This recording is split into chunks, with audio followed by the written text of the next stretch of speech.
Hi, IASvideos.com is presenting you simplified daily current affairs analysis.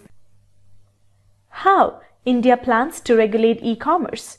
Does India need an e-commerce policy? How will e-commerce firms be impacted? How will consumers be affected? Is the FDI policy for e-commerce firms likely to change? GS Paper 3, Indian Economy. In this video, you can find detailed answers for all the above questions.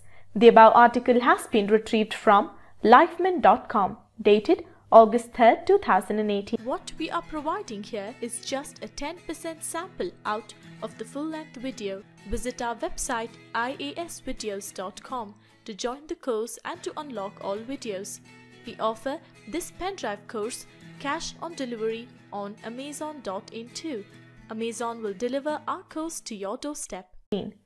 What is the context about?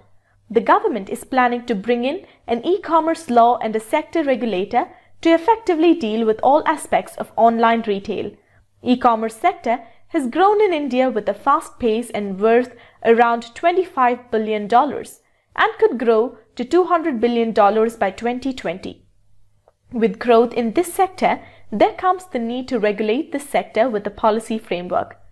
On this background, a draft e-commerce policy has been formed to regulate this sector so that a level playing field is maintained between the brick and mortar retail to protect the interest of consumers.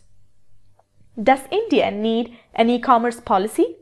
In the last couple of years, e-commerce transactions have risen substantially in India and abroad.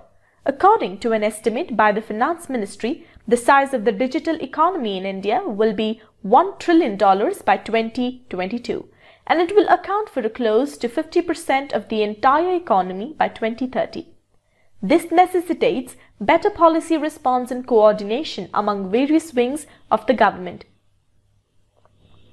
A national e-commerce policy will also enable better negotiations on multilateral issues with the World Trade Organization.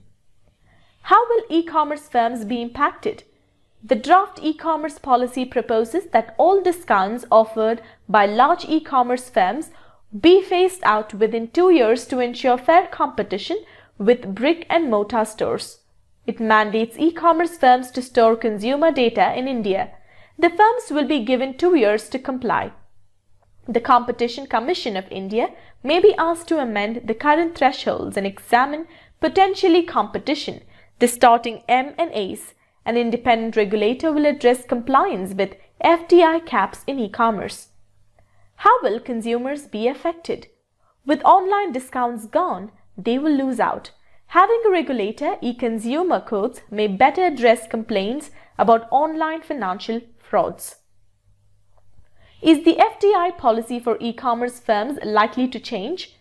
At present, 100% FDI is allowed in online stores that follow the marketplace model. No FDI is permitted in firms following the inventory model. Under this model, firms directly sell products from their own inventories. The draft policy proposes 49% FDI under the inventory model for firms to sell locally produced goods on their online platforms. The control of such firms will remain with Indians.